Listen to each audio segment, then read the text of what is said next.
Hello, hello, hello. Wait a minute, there's a fly on my camera, or webcam, I should say. Greetings and salutations, everybody in there. We are continuing our march. Slow and steady is going to win this race, folks. That's what I'm thinking, hoping maybe before everyone loses themselves completely. But we're still working through Worlds Without Number. This is part 4. Does 4 sound right? I know I put it in the title and I don't know. It's all blending together. 4, 5, 22, episode 87. But yesterday, after getting through, or in the last stream, I should say, in case you are watching this not on a daily basis, before we got to placing ruins and points of interest, I decided to stop there. I thought, a nice little side discussion about building a world using these sorts of tables for Logan's Run, and maybe I'll get back to that periodically. And I think that as we discussed, maybe at the end of this whole thing, when I go back and try to put them in actual practical use, maybe we'll try to make sort of a Logan's Run setting out of all these tables, right? Taking the movie, because I think it's based on a book, but I haven't read it. Taking the movie, riffing on it. I'll have to go back and watch the movie again. But before I get anywhere near there, we got to get through the rest of this stuff, and there is a lot. But we made it to placing ruins and points of interest. So let me just get going. Obviously, as usual with these streams, if you happen to be here live, feel free to throw stuff in the chat. Hey, nothing says. Says looking forward to when you run through it. Yeah, that'll be fun. I'll have to figure out how to manage it with all the windows and things, given that I do have 2 screens. I have a portable secondary screen for my laptop, which I'm running on, but I usually try to keep the chat and stuff open on that screen. So if you see me, like here, I'm looking at my main screen, which has the PDF on it. I'm looking this way, I'm looking at chat. I'll have to see how to do that when I'm trying to juggle the PDF and some kind of notepad and chat. But we'll cross that bridge when we get to it. For now, we will have to satisfy ourselves with ruins and points of interest. Let me read the intro text. Some campaigns revolve almost exclusively around courtly intrigue, urban adventures, or quests through uninhabited wilderness. Most, however, need at least a modest sprinkling of ruins, deeps, lost temples, hidden lairs, and other quote-unquote dungeon-like places of adventure. As a general rule, you should only worry about placing ruins at the kingdom level of your campaign. Famous sites of adventure might exist elsewhere in the setting, and legendary ruins might be well known to scholars, but the only ruins you really need to worry about are the ones your players could conceivably want to go adventure in for their next session without crossing half the region to get to them. And I think something that's maybe goes unstated, right? But if you do decide that, okay, I'm going to make a global spreadsheet of ruins, and I'm going to dot them all over my map, and then I'm going to hand that map to my players. You then must be prepared that your players are going to look and say, we want to traverse the continent to go here because that looks really cool. Or we want to traverse the broken seas to go to this legendary spot. So the other consequence of working on a global level is you potentially put places that are going to grab your party's interest, and you're not going to be ready for it. Whereas if you just stick with what's around them, then anything they decide to go to is going to be in that local level of prep, right? Makes sense?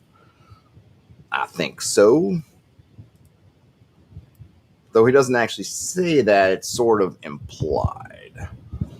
All right, so the next section here is called Establishing Ruins. And sorry, I'm drinking some bubble tea and I've got boba rolling around in my mouth. As a rough guideline, start with a half dozen ruins for the average-sized kingdom. These are not the only ancient remnants in the area, but they're the most famous or significant. There's nothing stopping you from planning a minor, deep, half-day's march outside your starting village, but places of that scale are so small or obscure that only the locals are likely to know about them. These 6 initial ruins are names familiar throughout the kingdom, right? So, you heard of Sherwood Forest? Yes, everybody's heard of Sherwood Forest. But I know it's not ruins, but just it's a point of interest, maybe, right? Something else could be I don't know. You think of any kind of famous landmark if you're from a smaller town, right, or something there, a special standing stone, or even a minor monument, and just think of them as ruins instead of monuments. You kind of get the idea. Right? These are things that most folks are going to be pretty well aware of. Frederick Orke, Frederick says traverse is a curse word for GMs. Potentially. Okay, so let me skip down here. So we get some tables. First one, top table, D12, places. Whoops, I accidentally moved. Oh no, I moved backwards twice. There we go. Places specific to the ladder Earth. All right, I'm going to skip that one because we're not really dealing with the ladder Earth as a thing. So I'm not interested in generating places that are specific to that setting. But you get 12 options. I'm sure they're interesting. So I'm going to go down to the next table, which is the D20 table of general places of adventure. As usual with these, I'm not going to exhaustively read every item on the table, but I'm just going to go at a glance, pick out 3 or 4, read those out. You will get the flavor of what's going on. We've got stuff like a lost temple to a dead god, ruins of an ancient city, a failed colony or outpost, a prison pit, a pilgrimage site, a stronghold of exiles, an abandoned pleasure palace, a sinister ruined estate of a former lord, all good stuff. And there were some other good ones on there as well. Let's see. Frederick says, World of Sand, I'm putting 4 black holes around to stop teleporting and FTL drives. Oh, right. This is your campaign world you're building. This one's sci-fi, I presume. Unless we're going to have magical FTL drives. So are you going to have your version of the Kessel Run that somebody can try to gun it in between those black holes? Make the fastest time? Okay, so now we're getting into something tagging. In this case, location tags. I kind of have I'm really interested in tags. I've not used them in any of my campaigns. I think they come up in a lot of the non-D&D settings. I think I've kind of Powered by the Apocalypse, and I'm not even sure if they use it in there, or something like, what's the other one? Fate. I think might have tags in it. We've kind of looked at tags a little bit when I did some videos on kind of skills or kind of skill type options or ways to give some kind of skill feel to a system like BX that doesn't have skills, especially if you don't want to use skills. It's the idea of thinking of things, sort of giving yourself kind of broad categories that they can draw from. Remember, Barbarians of Lemuria, you had kind of careers, and it was similar like a tag, right? You could say, well, I'm a Viking sailor, and then you think about sailor would be a tag, Viking would be a tag in a sense, and they would essentially embody a whole bunch of different skills or other attributes that you could draw on without having to list out a whole bunch of skills. In this case, we're going to be using tags on the DM side for locations, but let's get into what he has to say about it. The work of creating interesting places and memorable campaign elements can be exhausting to a GM. Even when following the pattern provided in this book, the need to generate thumbnails of a dozen different cities, ruins, wilderness features, or other places of interest can frustrate and weary a creator. It becomes difficult to come up with new ideas about each new place or give them some sense of distinction. Tags are a creative tool meant to ease the GM's burden by assigning each point of interest a pair of characteristic qualities or tropes. These 2 tags are then blended together, and the result gives the GM a better idea of what the place is about and what kind of adventure opportunities are to be found there. Each tag is made up of 5 different elements, each with 3 different examples provided. Okay, so I'm not going to go through all of these. I'll run through all the bullet points or all the individuals, just the names, and then we can go back and look at some of them. So the kind of tags they have are enemies, friends, complications, things, places, community tags, court tags, ruin tags, wilderness tags. Let's see. I'm just going to skip ahead to the next page to see if there's more. Okay, so that's all for these. So looking at a few of these, and these will hopefully give us a good model through which we can kind of intuit what the other ones are about. So we're talking about enemies. We're talking about antagonists characteristic of the trope. They're exemplary villains or troublemakers that can be responsible for whatever unhappy situation exists that needs adventurers to help sort it out. They may not be the worst or more dangerous denizens of the place, but they're vexing enough to make trouble for the natives. And then friends, of course, being on the opposite end of that spectrum, are sympathetic or appealing NPCs that the players might be expected to want to help or cooperate with. They're the locals who are most likely to seek out adventurers for help or otherwise provide the hook for getting involved in a situation. Right? Your Uncle George has sent you a letter. Please come to this place and help me. That kind of thing. The examples provide likely friends for each tag, but the GM can tweak them to better suit the known interests and inclinations of the players. So then we have complications. Things are sort of the rewards, MacGuffins, treasures. Places are archetypal locations. Community tags are for the cities, villages. It's kind of community type, right, spots. Court tags are for noble courts, temple hierarchies, business enterprises. They're sort of lumping them all together as kind of court. Ruin tags are for classical dungeons, lost cities, other things like that. Wilderness tags are for natural hazards. So I think we're getting the idea here, right? Let's see. Frederick Work says, a Kessel Run is basically the idea the imprisoned adventurer goddess has had. She has swayed over some of the other imprisoned gods. Ooh, I'm always down for imprisoned gods. I don't know what any of that means yet, but prison gods are all kinds of fun. Okay, so that's location tags. All right, now they're getting into more detail. All right, so here we get to communities. I don't know what that. Okay, so I'm just sorry. I was just looking because it starts. The first one we see in details communities, and then the first sentence references one that they haven't covered yet in detail. I always find that weird. So you start off with the first one's communities, and then you say, well, courts. You're contrasting it to one courts tags that you haven't gotten all the details in, but we did get that little blurb about it. Okay, so I'm going to skip over the first part. He says, communities serve as the sandboxes in which urban-focused or intrigue-based adventures can occur. For many players, the default mode of interaction in the wilderness or the underworld is combat. In a city or village, that default instinct is going to be conversation. I actually feel like in default mode in the wilderness really should be, I kind of think of it as stealth or avoidance.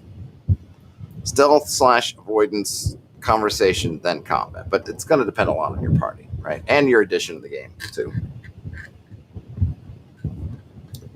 Sip of boba for the working man.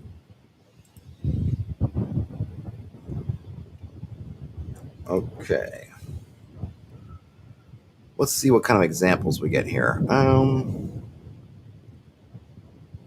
I think we understand what kind of urban, settled, if you will, organized, hierarchical areas, right?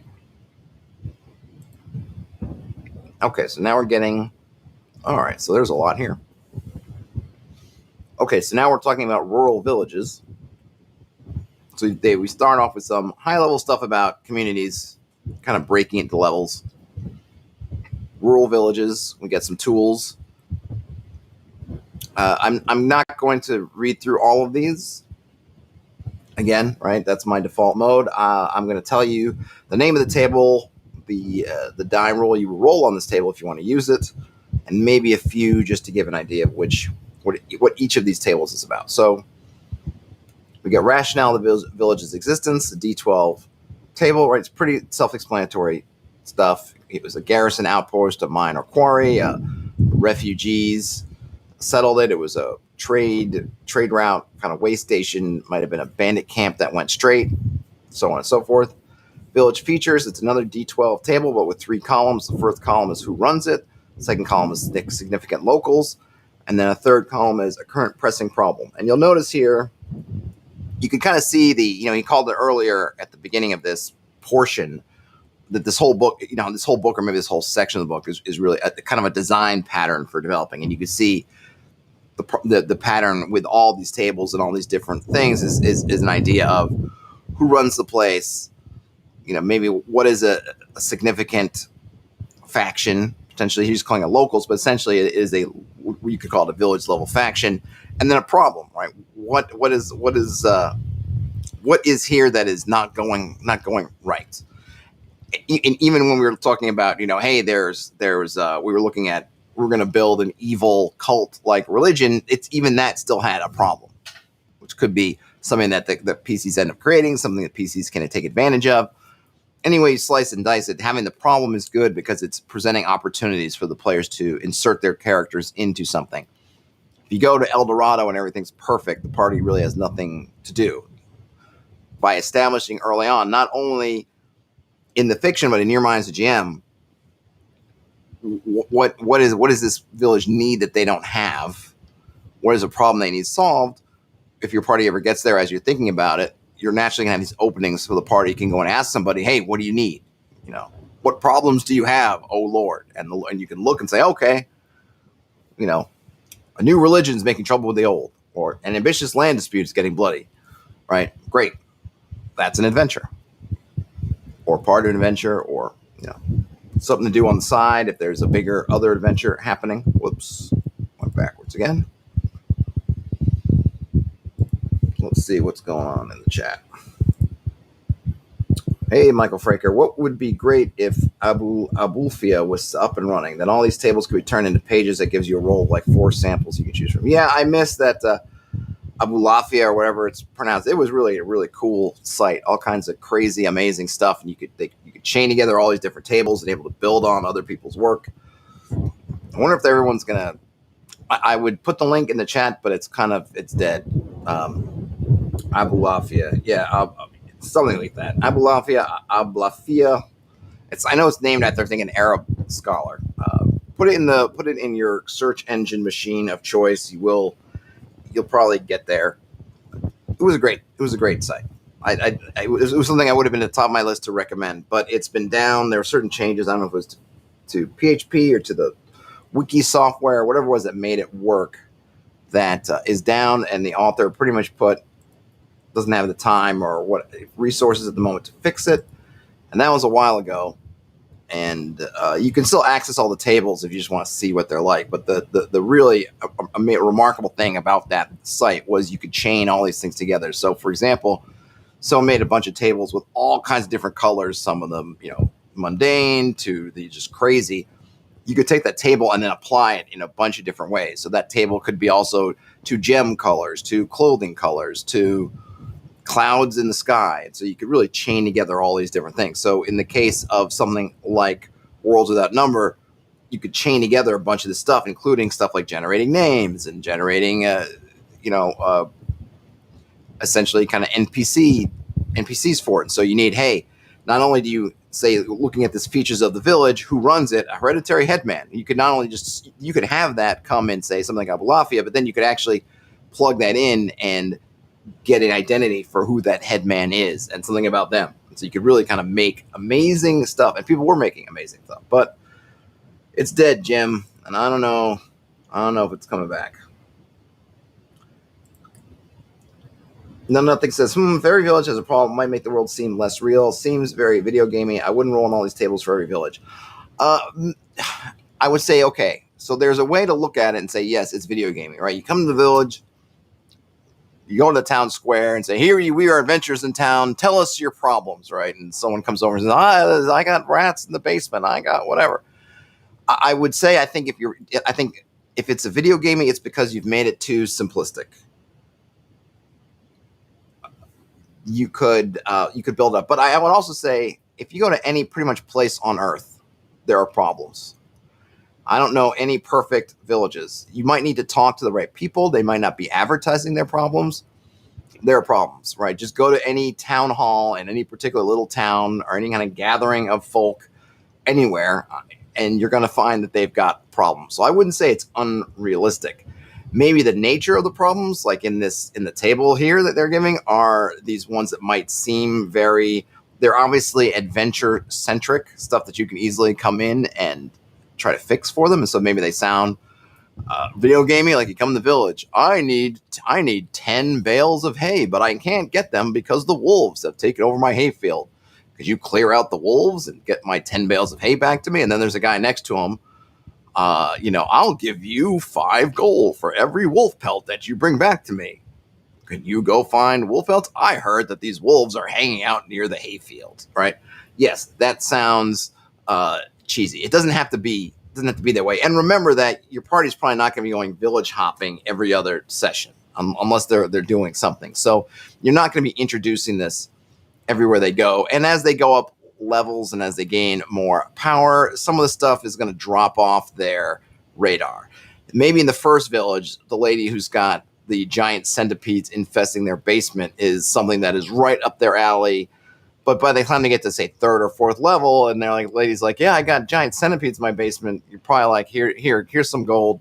The next group of first level adventurers that come through, send them down into the basement. We got bigger fish to fry.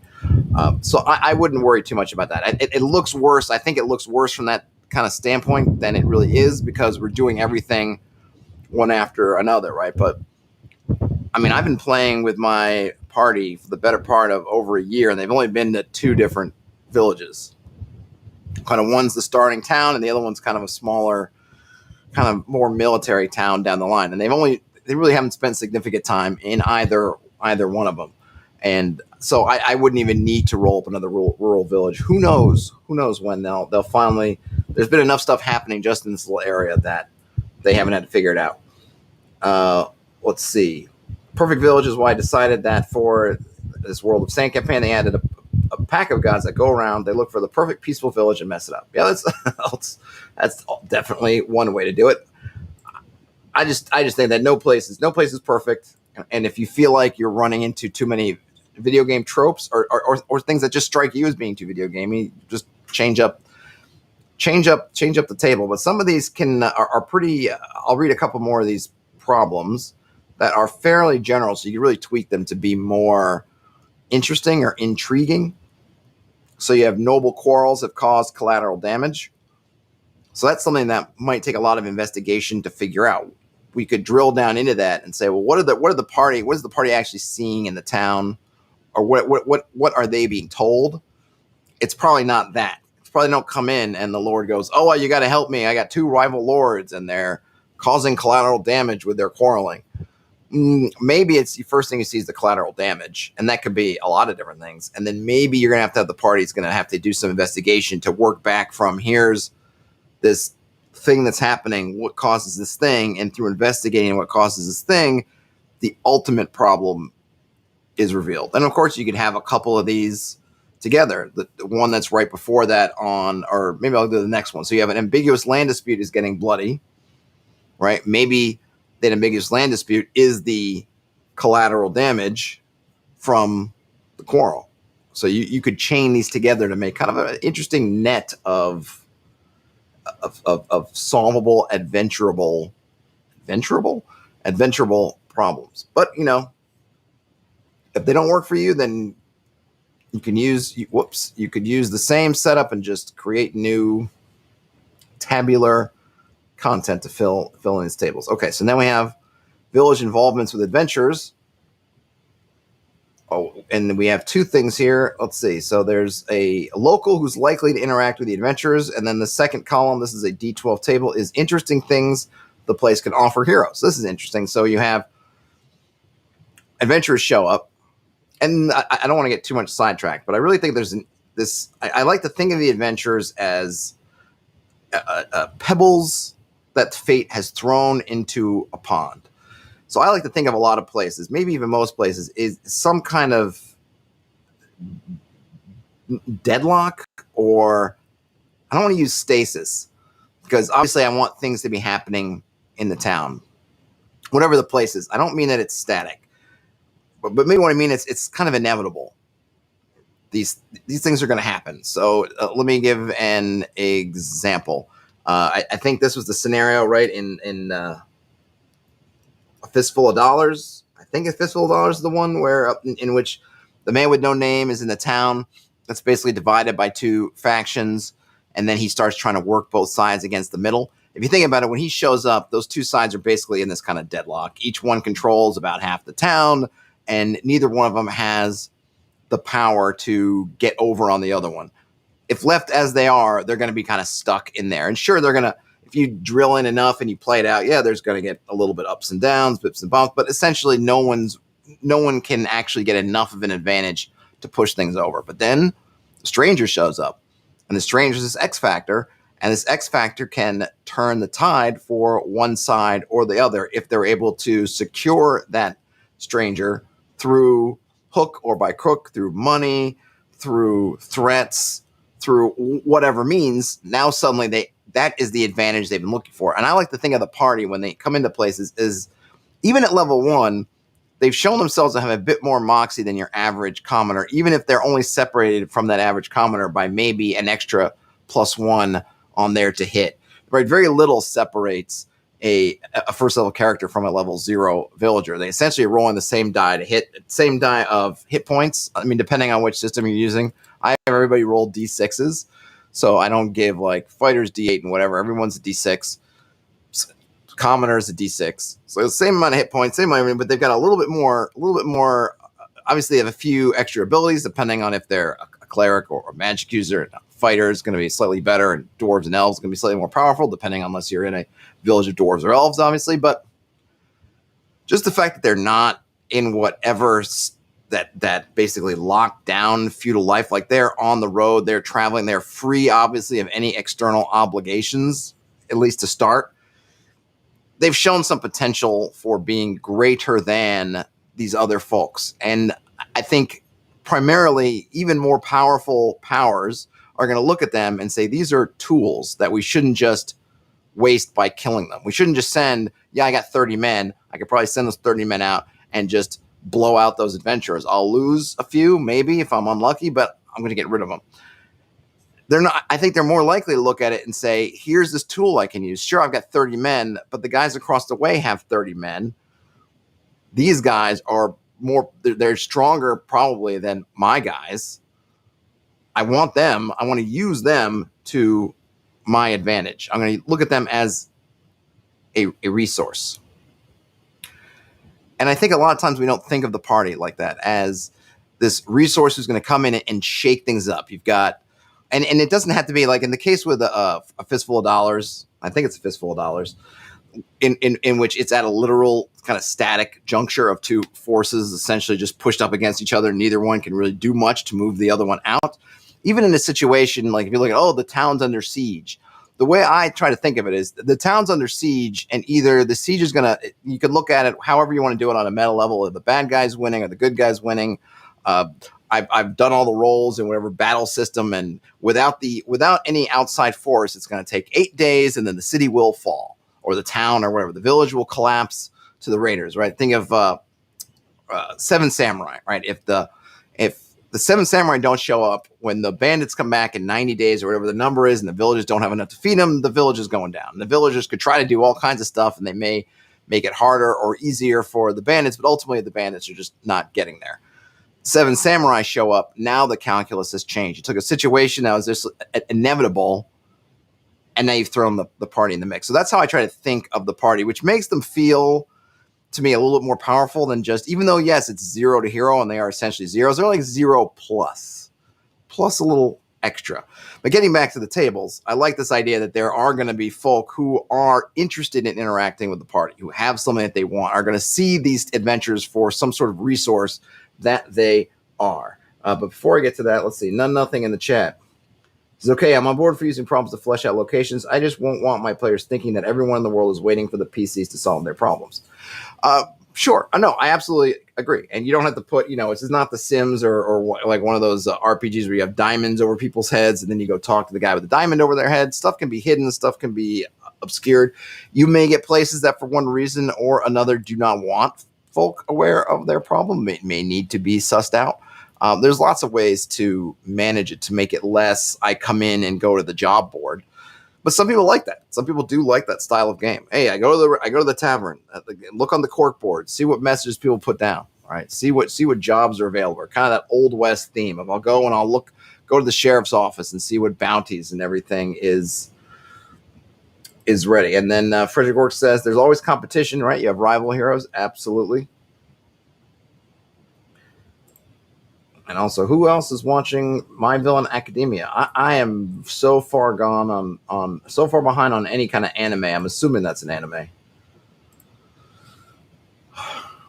Someday I'll catch up. Someday. Okay, so, yeah.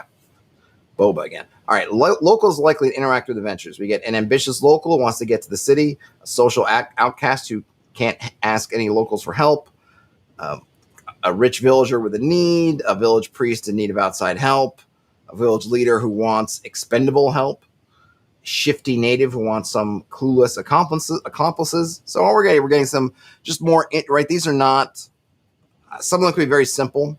An ambitious local who wants to get to the city, so you say, oh, the old "take me with you" trope, right? Take me with you. I want to get out. I want to get out of this dead end town, right? So that's pretty simple. But then you get more interesting ones, the little ones with a little more depth to them in terms of complexity, right? Some kind of shifty native who wants some accomplices that they're going to hide the true scope of whatever they're doing, right? Help me get this thing. And he's feeding the adventurers one line, but the real deal is something different, which of course could play into other things as well. So you get a nice mix there, going kind of simple, and some more complex. And then interesting things the place can offer heroes. So maybe they got a lot of coinage. They have some kind of valuable specialty product. They have an heirloom magic item. They have a map or secret lead to some plunder site. They have a temple with a potent healing magics, a secret treasure, ownership of an abandoned farm or structure, something like that. So, and I like that too, right? Why are they? What use is the village to the adventurers? Because that's another thing. Often we think of villages as kind of just the place where they're going to lay their heads. And yeah, local healing tends to come in, but I like the idea that not all villages are even going to have that. I mean, I don't have a lot of local healing. I really force the players to take their downtime and rest up to do it. But you can think about, well, maybe this town's got the cleric who can heal you, but not every village is going to have that, right? Maybe this village has something else. But it is nice to think about what makes these villages useful, because another issue that comes up a lot of times with GMs is you make these places and then you're frustrated that your party doesn't care about them. And I think often the party doesn't care because they're of no practical value to them. You've created this place. People may be annoying. I remember I was in a game and it was a fun game, but the people in this village were constantly kind of bailing them out and helping with this stuff. And they seemed to look on us with disdain at all times. And what ends up happening is just fosters this like, well, kind of screw you. I don't care what happens to you. Let the bad guys come. All you've been doing is thumbing up your nose and looking down at me. Why am I going to be busting my butt to help you when you offer me, nothing but kind of, oh, you outsider, you kind of thing, right? So one, don't play your villages like that as some kind of one note. We're just better than you, you adventure scum, but we need you all the time. That's not going to do anything. And number two, players, this is maybe one of Todd's laws. Players are always going to be protective of stuff that actually helps their characters. If you make useful things, when those things are threatened, your party's going to mobilize. If it's not useful to them, they might just not mobilize. They might just say, we'll just head out of town. We'll head on to the next place down the road. And you don't usually want that. All right, Fluffy the Griffin. Hey, Fluffy. I actually have some of my NPCs working to solve problems. The players can assist where needed, but self-sufficiency is the thing. They sometimes make things worse, though. Right. Part of what I mean when I talk about this kind of inevitability or kind of stasis of a situation is that the NPCs, at least in my world, I tend to run them like they're in the box, right? You think about out of the box thinking, NPCs are pretty much in the box. They're going to follow what's in the box.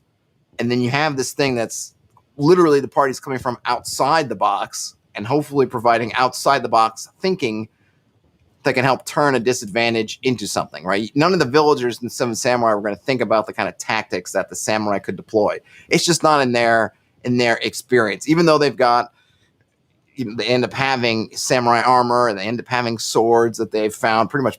I believe they're all basically plundered off of bodies from battlefields. Even with all that stuff that they could wear the clothing, they could put the armor on, they could belt on the swords.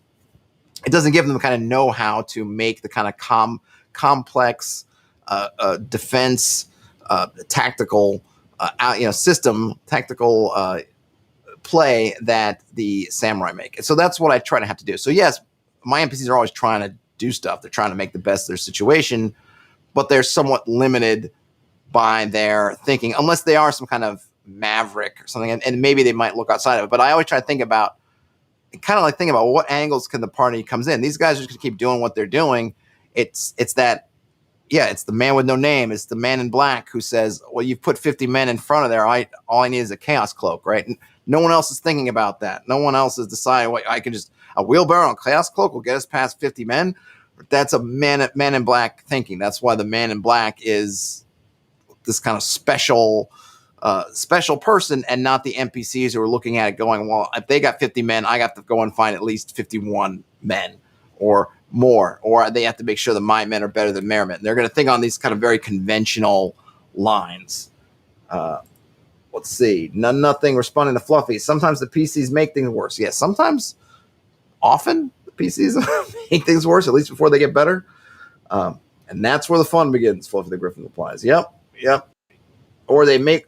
I find that sometimes what ends up happening, at least with my parties that I've played in and run, is they make things better along one axis, but at potentially negative consequences on another axis. Like, hey, we've saved the village from all the rats, but in the process we've burned half the village down, right? So yeah, the rats all fled the fires, and yes, for some amount of time you will be rat free, but now half the village is burned down, and maybe the other half is currently on fire. So now you've got that. All right. Oh, whoops! I thought we were back in villages. So now we move on from villages to major cities. Same tables, right? We're going to get obviously different kinds of problems. I think a lot of these are going to be fairly similar. Just, I think I'm not going to go over these tables, right? I think they're just going to be upgraded. If you think of the problems of a city are basically going to be just multiplied problems from a village. You're going to be moving off the hierarchy instead of dealing with just little villagers. Now you're dealing with more, I suppose, essentially, I don't know if we're even going to say, I wouldn't even say sort of sophisticated, but, just more money, more problems kind of thing, right? Bigger areas, higher levels of hierarchy, etc., etc. But I like that he's giving us these breakdowns. So if we need a city, we can jump to this page. We need a village, we can jump to the other page. Michael Fraker. Let's see. Hey, Michael says, faction wants motivation, but obstacle. Therefore, method of surmounting obstacle. This is the default action of the NPC's faction until the PCs get involved. Yeah, pretty much. Right? They're going to have, I like to think of it that way, right? They're going to have one primary method. It's going to be fairly conventional. They're not doing something wild and crazy, right? It's up to the PCs to do it. Though I also do like to think that when it comes to I guess where I will say the script gets flipped a bit, again, for me, is after that injection of the PCs doing whatever they're doing. The consequences are going to be that kind of shakeup. Even if the PCs end up not solving the problem, they're going to blow things and suddenly these NPCs are going to find themselves in a different situation. I always like to think, even though I really don't like the Matrix 2 and Matrix 3 movies, the way that Agent Smith, right, he's just got this line. He's an agent. He has a certain line, right? And then after his entanglement with Neo at the end of the Matrix, it sort of opens up these new vistas for him and turns him from a very conventional agent, though he might be agent, very conventional, no different than the other agents. I think during the Matrix, he just shows signs that he's being affected by Neo in terms of his choices. But basically, it culminates with him that kind of merged, whatever, and now he is sort of thrown into a whole new thing. And so once the PCs have come in and mucked things up, then now my NPCs are I feel like, more open to run with those consequences. Like, you've broken us out of the box. Now my thinking has spread into, this, that, or the other. But definitely that's post-PC interference. Before the PCs, which I think makes it easier to manage too, just on a practical level. They're all going down sort of a default line, which usually makes sense. That's usually the default anyway, right? We talk about that all the time. This is why out of the box thinking is so valuable. People who are willing to go outside the box, because so often, even in our own lives, with all the kind of complex stuff we could do, people tend to make the same decisions over and over again. The ones they tend to follow the lines of least resistance. So as GMs, we can just take advantage of that to make things easier on ourselves. Now we get tribes and exiles. If we need some smaller, let's see. Well, I'll just read the little blurb here. Not all communities are neatly delineated by fields and city walls. Nomadic tribes, scruffy bandit camps, groups of underground deep survivors, or blighted warbands all constitute communities. They may be far poorer and more materially primitive than even a farming village, but they have some sort of social structure and self-identity. While some may be violent by nature or habit, more peaceful interactions are usually possible for the PC. So this is cool because it's kind of a catch-all. If you're looking at a group and you say, hey, village or a city doesn't make a whole lot of sense for me, then you could try this one. And again, presuming that I'm looking at these, the problems are somewhat similar, just right toned or tweaked for these kind of people. But you get something like, I'll just go through some of the problems. A fearsome beast is hunting them in the wilds. Some feud or quarrel threatens to split the tribe. A settled group is hunting them as mortal foes. And then as far as locals that likely interact with the adventurers, a slave taken on a raid looking for a way out. A leader with a natural suspicion about outsiders, a low-status native trying to acquire outside support, right? So very similar to the other ones, just flavored more for tribes or exiles or other miscellaneous, maybe more diffuse groups of people. Let's see, the interesting things they might be able to offer: guidance and safe passage through their territory, knowledge of a hidden place, plunder, an inherited relic, so on and so forth. So good stuff there, along the same kind of things that we've seen. So now we get to community tags. Community tags provide adventure grist for any location where a significant number of people have to work together for survival. While the classic grimy medieval city, quote unquote, or quote rural dirt farmer hamlet, unquote, are both archetypal communities, this heading could also include monasteries, isolated ideological groups, subcultures within a larger society, or any other mass of people that lack the implicit hierarchy and shared organization of a court. As with other tags, community tags should be read as broad strokes and general directions for your creativity rather than a strict description of reality. It can be useful to think about them in a metaphorical sense as well as a purely literal one. Maybe the monstrous tribute that the community is offering is its docile sacrifice of young men to a brutal lord's meat grinder border war. All right, so interesting stuff. There's a D100 table here. Is it actually 100? Are there 50 each? Pretty much. All right, let me just read through a few of these, checking in the chat. Chat is quiet. All right, I've addressed everything in the chat thus far. Okay, so we got ancient infrastructures, decadent locals, dueling lords, enemy within, faded remnant, heavy fortification, magical academy, martial tradition, monstrous tribute, scars of war, seat of rule, secret treachery, warring council, xenophobic locals. So these are all things where you could plug in and will help focus your energies to describe what these communities are about. And then we get into more details. I don't know what the EFCTP. So each one of these, they're putting on a little mini header with some, looks like some description, and then some bullet points with letters, but I'm losing sight of maybe what these letters are supposed to mean. Let me go through this first one and we'll just run through it, and maybe it'll occur to me what those header letters are communicating. So the first one is ancient infrastructure. The community still has access to some sort of functioning ancient infrastructure, whether it's an array of wall-mounted arcane energy projectors, running water, moving roadways, community-wide climate control, or some other inherited luxury. This infrastructure may be the result of a still functioning working, capital W, or it could be the product of some venerable occult engine that's still operational, or maybe the fruit of the labors of some specially designed organism or blighted populace. Michael Frager says E equals enemies, F equals friends, C complications, T treasure items, P places. Okay, thanks. All right. Thanks for that. So we've got, all right, enemy, friends. So it's enemy, friends, complications, treasure, places. Or I think T for things. Enemy, friends, complications, things, places.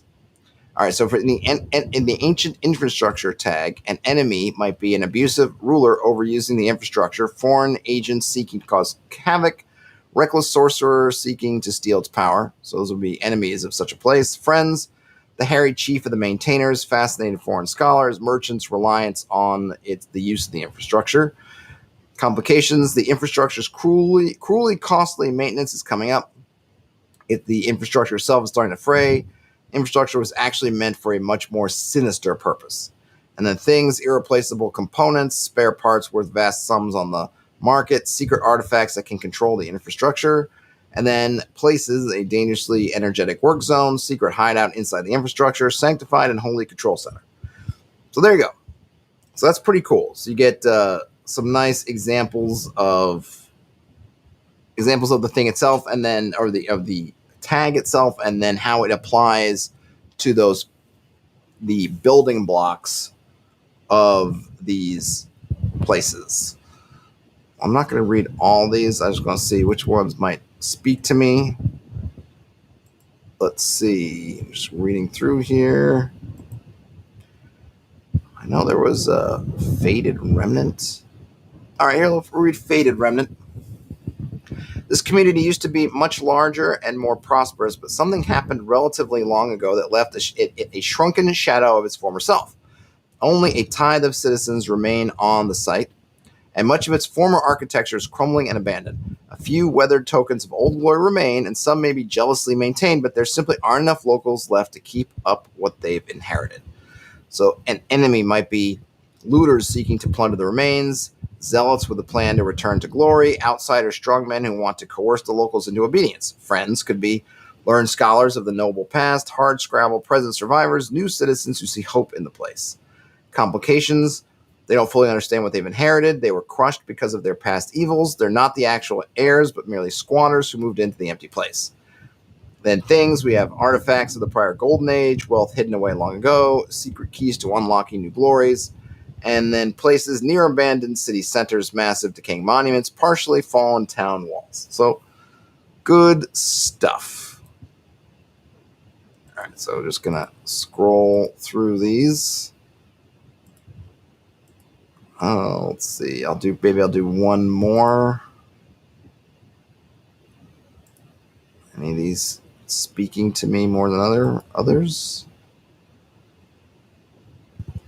Let's see. Let's go back. I don't know. None of them are really. All right. We'll do Scars of War. The community is still bloodied by a recent violent conflict, a crushing bandit raid, a lost siege, getting caught at the periphery of a major battle, or some other calamity has inflicted severe damage on the place. Some communities may suffer a longer-term version of this, their youths lost in a grinding, endless battle against some perpetual threat. All right. For enemies of this, we have a savage tyrant left over from the fight, outsiders taking advantage of their weakness, natives driven to extremes by their losses. Friends might be bedraggled survivors, an outsider who's come to help, a relative of somebody lost in the battle. Complications: the damage was mostly taken by one group. The losses have thrown the old social order into chaos. The locals are desperate to make the losses, quote-unquote, worth it. Things could be plundered taken during the fight, wealth left behind by the dead, a cache of treasure concealed by looters, and then places could be a damaged, half-occupied house, burnt down civil structure, fields pocked with torched cottages. So there we get a selection of these community tags. Now we get to the courts. The People's Courts. Da-dum, dum, da-dum. All right, Mr. Llewellyn. Who's up next? I'll read the intro here. A court is shorthand for a particular group of NPCs tangled in a mutually shared enterprise. It might be a classic noble court, a large business, a patriarch-led familial clan or dynasty, a temple with its clergy, a magistrate's bureaucratic office, or any other circumstance where a number of significant NPCs have to work with each other while perhaps having contrary goals and ambitions. Okay, so right, pretty good idea. I like calling it a court. I think it's a nice term for it, but we just got to remember it's obviously more broad than just, we might think of courts in castles or noble courts, right? And then we're going to get some more tables, and I want to try to get through this section. I see I have about 10 minutes left till the hour. So I'm going to go through these more briefly, but again, they're following the same pattern as we have with the other ones. So for Aristocratic Courts, we're getting the theme of the court. Oh, this was slightly different. So we have a theme of the court, a major figure, a minor figure, and then their source of power. And then we have internal conflicts and external conflicts. The theme is a D12. Oh, they're all D12s. Major figures, are lords and ladies, rulers, mistresses, spare heir, chief steward. Minor figures might be a tutor, an assassin, a guard, a lady in waiting. The theme might be nobility, paralysis, luxury, tyranny, dissolution, exoticism, stuff like that.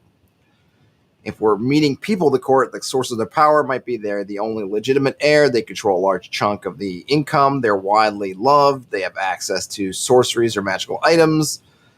They have a very effective spying, so on and so forth. And then we get two different kinds of problems. One is an internal conflict. What are the machinations inside the court itself? And then, of course, what's happening outside the court that is affecting it. So for the internal conflicts, we have stuff like someone is facing financial ruin due to mistakes. An elder is making an unreasonable demands. There's someone is skimming off income. A court servant is blackmailing their employer, that kind of thing. And then externally, the court somehow offended the ruler of the nation. A royal advisor wants the court cut down to size. Local ruler has levied a harsh gift on the court. A rival has seized control of an important court asset, so on and so forth. Business courts, same kind of thing, only now we're looking at powerful merchant houses, business combines, or new enterprises. Same tables as with the aristocratic courts. We get relations with their market, and we get other things, shabby, admired, suspicious, so on and so forth. We have major figures, minor figures, and the source of their power. I'm not going to read them all, but we get the kind of idea. It might be a patron, might be a artisan as a major figure. A minor figure might be a former customer, a shop clerk, that kind of thing. And then the problems internally, someone's cooking the books, factions are quarreling over a new product. The owner is incapacitated and no one's in control. And then externally, you have competitors trying to force the owners to sell. A critical resource is being tainted or ruined, so on and so forth. And then we get criminal courts, which I like this, right? So the flip side. So we had the legitimate businesses on one side of the coin. Here we have those illicit businesses on the other side of the coin. We get modes of crime, could be extortion, murder, blackmail, smuggling, so on and so forth. The major figure might be a well-placed spy, an ambitious lieutenant, a corrupt magistrate, a wicked noble patron, and minor figures might be a protected merchant, a local fence, a cooperative innkeeper, so on and so forth. And then their power might be they're independently wealthy and they're doing it for kicks, or they've got remarkable skills, or they have special relations with local rulers. And then internal conflict stuff like someone knifed a fellow member again. Yeah, that one tends to happen in the illicit courts more than the other ones. Someone stole court property for their own use. Two members are fighting over something, right? And then external ones could be local law enforcement. They're meddling with somebody dangerous, a rival gang. There's a traitor, that kind of thing, right? So criminal courts. And then we have clan courts. So we looked at aristocratic courts. We looked at business courts. We looked at illicit courts. And then we get to familial courts, which work in the same way, same sorts of things, relations with their neighbors, isolated, loved, hated, major figures, minor figures, source of their power. Major figures is stuff like disowned rebels, oldest elders, patriarchs or matriarchs. Minor figures are gossipy neighbors, house servants, moneylenders. And then what gives them their power? They might be an heir. They're an intimate of the ruler. They are loved by all. That kind of thing. And then, again, internal and external conflicts. Maybe there's grudges. Maybe there's some kind of love triangle. And externally, they're having trouble with their neighbors. There's a rival family. Someone's been insulted. So on and so forth.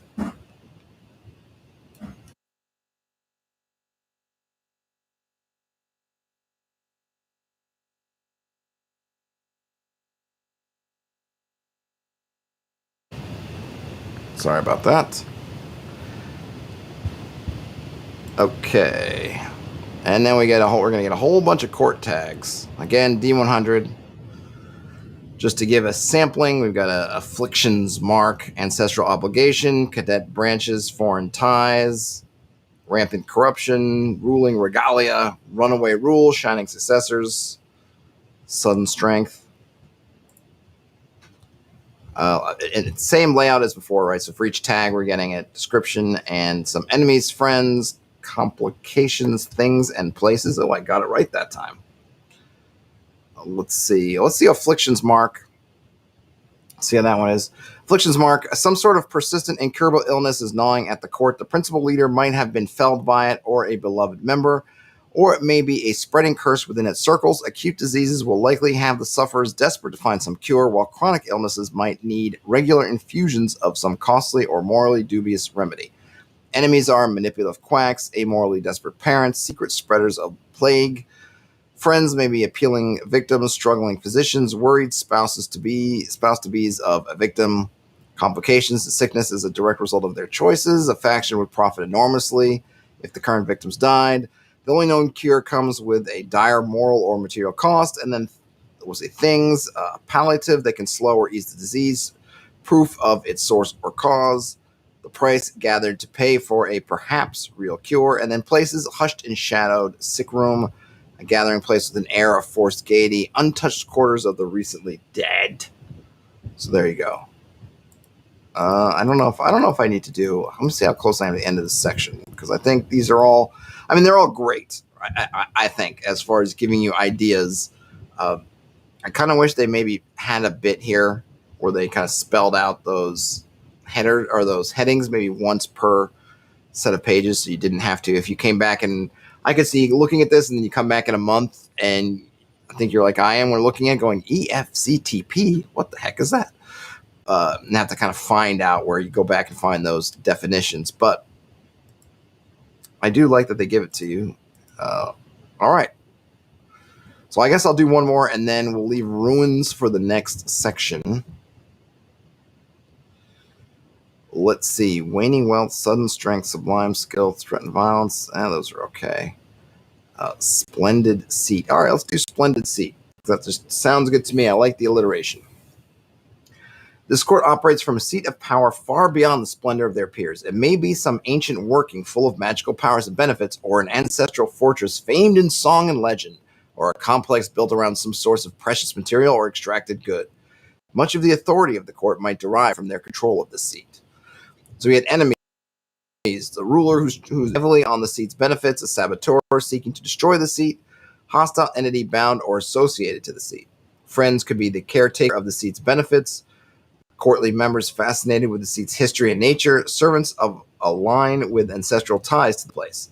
Complications could be that the seat extracts a cost from those who dwell there. The seat's real power is misunderstood by all save the ruler's inner circle. The seat is somehow a prison as well as a throne. Things could be keys to unlocking the seat's secret powers, precious relics of a former age, wealth obtained through the seat's qualities, and then places, strange chamber of some long-lost purpose, hidden room deep within the structure, grand and magnificent structure embodying the site. Michael Fraker says, my only complaint is that the whole campaign creation is not organized the best or laid out in a nice order. Yeah, it's really hard. I don't disagree with you. I think that probably 10 people look at this book and probably 10 people have a different idea of how they want to organize it and lay it out and what they're going to do things in kind of order. So it's probably a fool's errand to try to please everybody. It's just an impossibility. You're not going to be able to please everyone with how this is laid out.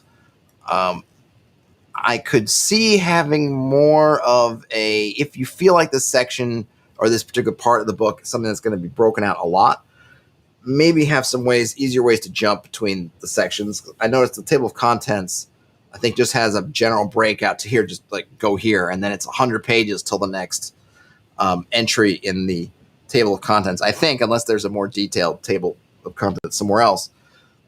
So it's a little bit more difficult maybe to figure out what you need. You might have to flip back and forth, remembering what order they put it in.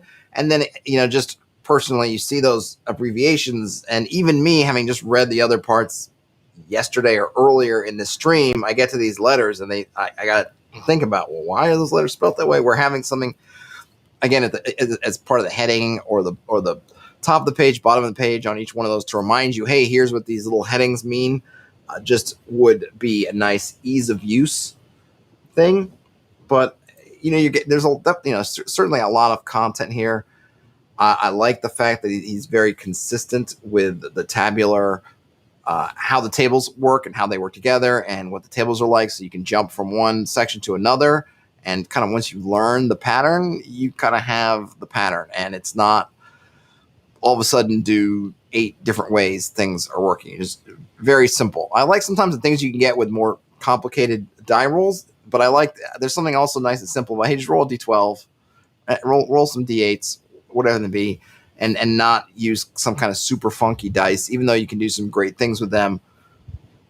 Unless you're going to use that system a lot, then you're going to, on a short term, you're going to develop some muscle memory for what those funky dice or whatever systems mean. And then when you drop it for a month and then come back, you got to relearn it all over again. Whereas you can always just look at a D8 or D12 or D whatever table and just say, okay, roll the dice, and go. And since each one works the same way, going down the line, you don't have to try to refamiliarize yourself every time you run into a different bit. But, if it were me, I might have laid it out differently, but I'm not sure exactly how I would have laid it out. I might have to take some thought, because I tend to kind of not have necessarily, I haven't really sat down and thought about if I was going to systematically build a setting, what the order of things go in. I tend to vacillate, or I tend to go with what has inspiration for me in the short term. Like, I'm inspired by the place, then I'll do the place. Oh, what's in there, what's around the place. Okay. Or what's in the place. Oh, let's do that. Right. So I probably don't have a really defined system of, hey, here's how I should do it. I appreciate that he's trying to give you one, and it might not be the one that works best for you, but at least you're getting something, right? You're getting a version, some kind of structure for going through the world building, even if it doesn't work perfectly for you. It's kind of how you learn, and then you adapt, and you decide, okay, I like this better, and then I'll do it this way. Or I suppose you could take a piece of paper and find out what things you like to do in order, and then write down the page numbers, or put stickies in if you have the physical book, and do that. But I feel like a lot of people no one would probably agree on what kind of order they would want. Michael Frager says the bread and butter is on the shelf. If I want more, I can make it myself. That's it. And I always feel with these things, right? That I think that the idea, the concept is to, this is a baseline, and you decide the stuff you like that works for you. And so you can take those tables as a base, and then you slowly build out your own. I mean, ideally, I think once you've gone through and done all this stuff, you have made your own kind of tables for all these. And then you come back to these kinds of more generic tables, and these aren't all generics. They do have some of its less, for whatever lesser Earth or whatever their later Earth, or I don't know, whatever they're calling their setting, kind of snuck in there. And you build off them, and then you kind of have your own. And then once those are built, once you have your own, then you have the ones that work, that are your setting, filled with all the goodnesses of your setting. But these are these inspirational bits to help you get there. So I'm going to stop at Ruins. It's a great place to stop. We got through, I don't even think we really got to points of interest. We really just got into communities and tags. I think this order might be, I would say, maybe a little bit flip-flopping things around a little bit, but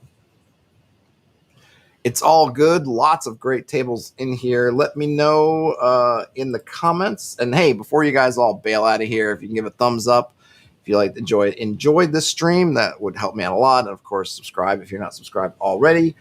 Tomorrow, let's see, today's Thursday. So tomorrow I will not be doing, and of course, this is really only good if you're in the stream. If you're watching or listening to this later, you can freely ignore this bit, but I will be taking a break from Worlds Without Number tomorrow, so I can do the Reddit roundup. That's become sort of my Friday.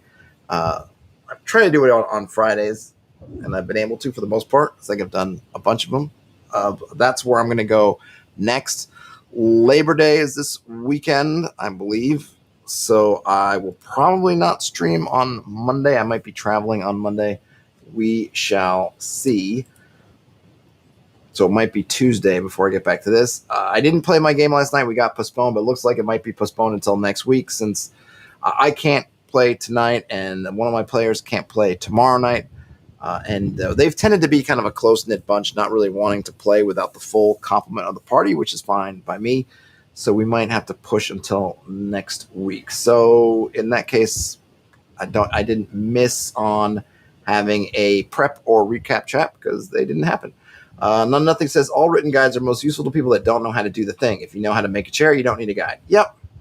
Right. I mean, I always like the guides because I always think of things that inspiration, it's for me, you never know where inspiration is going to come from. Sometimes I don't need anything. Sometimes I'll just read through a table and without even rolling the dice, I'll get an idea for something and say, ooh, this is going to work awesome for me. I'm going to do that. Sometimes I might need something. Sometimes I like a particular table. And this is where I get sometimes the esoteric dice stuff where I'll see stuff. And, I'm not trying to, like the D30 sandbox guide is great, right? But the way they roll dice, every time I pull that out, I basically have to go back to the section and read about how I'm supposed to roll the dice. So part of me, if I'm in if I'm in a mix and it's like, okay, I got to figure out, go back to this, how I roll this dice, how they work together, and then how does it work? Sometimes it's nice just having, okay, this table is just a straight D12. I don't need to think about it. I don't need to go back and to the intro and refigure it out. And there are even weirder systems where people like, drop all your dice on the table. I think those are awesome. But at the same time, I'm playing virtually now. And the little desk where I tend to play my game, I don't have really a good area to drop dice on. If I can think about the day before, that's great. But if I'm thinking about the day of, it's not going to help me so much. And I don't have Tabletop Simulator or something set up, which probably might be a cool idea to set it up for some of these drop die type methods. So for me, certain things are going to be more useful at certain times. But yeah, I like to see how people are doing things. I like to see what they're adding to the mix. A lot of times, these little authorial touches of what to them is important for a village, all of a sudden will speak to me and go, I didn't think about, having this element. I didn't usually think about what the villages need, right? In terms of that, usually the villages are there just doing their own thing, and there's adventure hooks. But I didn't necessarily think of them as being organic to the place. Whereas this makes me think about, what does the village need? And then it could be separate from a particular adventuring location, but the need and that location will probably work hand in hand. So you start to get more complex situations. So you go from something where you say, hey, goblins are threatening the village. Okay, let's go destroy the goblins, right? Becomes something more complicated, like goblins have cut off the food supply. Winter is quickly coming, and because of famines that happened before, we don't have the food supplies locally, so we've been relying on trade or stuff coming in from outside. Now the goblins have cut it off. What do we do? So I took a very simple adventure hook that probably just has one solution, which is disperse the goblins either through, you still have multiple methods at your disposal. You can talk to them, you could bribe them, you could threaten them, you could fight them, you can show them a place that's better for them to go, whatever it may be. Now you've got a more complex situation because the problem ultimately, the goblins are really just a symptom of the problem, which is that they're in famine conditions. And therefore, this trade route becomes super important. Therefore, these goblins that might have just been a pain in the butt in years past, still don't want them, now becomes an existential threat. And then also gives the party a lot more options. They might ignore the goblins completely. Okay, the goblins are on the road. We're not going to worry about the road. What's causing the famine? Maybe that becomes the adventure. All right, what causes the famine? If we deal with that, then we're going to cut off the goblins from working their angle, and maybe the kind of foods that are coming in or the kind of produce, whatever, is not stuff the goblins want. Like, what if it's really shipments of grain or rice or flour that are coming in? And the goblins don't care for that stuff. They're not going to eat it themselves. They're not bakers. So the goblins are going to move on at some point if you cut off the fact that they have run into a resource that's valuable. Because for them, it's not a valuable good in and of itself. They're not going to use the flour. They're not going to use the rice. They're not going to use the grain, the wheat, whatever. It's just valuable to them because they know this other place really needs it. You take away that need, suddenly they're holding on to a whole bunch of junk to them, and they're going to move on to greener pastures, right? So that's kind of a neat concept that I really hadn't thought about, too much, or maybe I had, but not put it into systemic, usage to think about, to really put it in the forefront of my brain, as opposed to just what comes out about thinking about specific places. So even that's just one thing I've run across now. And because, I read through stuff like this. Michael Fraker says they could benefit from a step-by-step outline or something. Yeah. Those are nice. And I always wonder whether they're better at the beginning or the end. I'm of the school that I don't like when terms are used before they're defined, but maybe you could say, here's the kind of the general definitions of all the stuff we're going to be working with. Here's an example of how they all work together with maybe reference page numbers, and then put here's a little kind of insert table of contents showing you here's where all the pieces are that you're going to go through. Here's the order that we think you should go through them, which should probably be the order that they're in to begin with. And then that way. So yeah, it would be helpful, but all this stuff also, remember, it also adds to the size of the book, and you're limited by all kinds of things, whether it's just a budget or just different binding types and everything you're doing, right? So lots of things come into play. I'm sure maybe in a perfect world you'd have all this stuff, but then how big is the book? The book could, you end up with some kind of a book of biblical proportions, literally try to squeeze all this stuff in.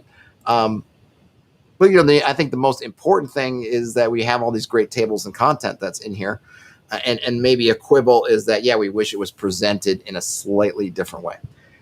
All right, everybody, I'm gonna wrap this thing up. Any last thoughts in the chat before I close things down until the next one? Thanks everyone who has hung out with me so far. I apologize if I didn't leave quite as much notice to let people know as usual. I'm going to try to get better and hit it more as early as I can on the day of, when I know that I can stream when I'm going to get online, but sometimes just get caught up with work and whatnot. All right. Well, Michael Fraker says, yep, just a quibble. Yep, just a quibble. I mean, so far there's a lot of stuff. Like me, as my eyes get worse, I need glasses. I do wish some of these books would have larger type, but maybe if I was looking at it, now I feel like even if I was looking at it in physical form, it would still be pretty tight. But that's just me. Eyes are failing. I'm getting old. All right, folks. Well, have a great rest of your night, day, weekend, whenever you are watching or listening to this. Game on, and I will talk to you